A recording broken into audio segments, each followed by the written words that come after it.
घेऊयात संरक्षण तज्ञ योगेश भदाणे यांच्याकडून. सर, अशा पद्धतीचे मॉकड्रिल्स केले जातात हेच मुळात अनेकांना माहिती नाहीये. नेमकं काय त्याच्या मागची संकल्पना?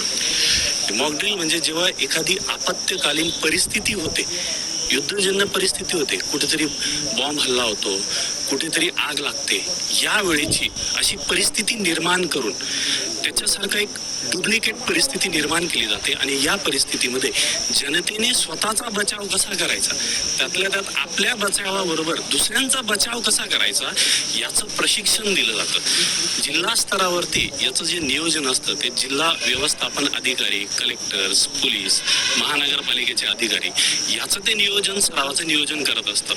उद्याचं जे मॉकड्रिल आहे ते सिलेक्टेड 244 भारतातल्या जिल्ह्यामध्ये घेण्यात येणार आहे. आता हे मॉकड्रिल कशा प्रकारचं असेल?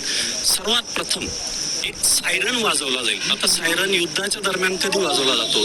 जेव्हा हवाई हल्ला केला जातो, दुश्मनांकडनं हवाई हल्ला होतो, त्यावेळेला एक मोठं सायरन वाजवलं जातं. सायरन म्हणजे अलर्टनेस, नागरिकांनी सावध. आता दुश्मन आपल्या धर्तीवरती हल्ला करणार, त्यावेळेला नागरिकांनी काय करायचंय?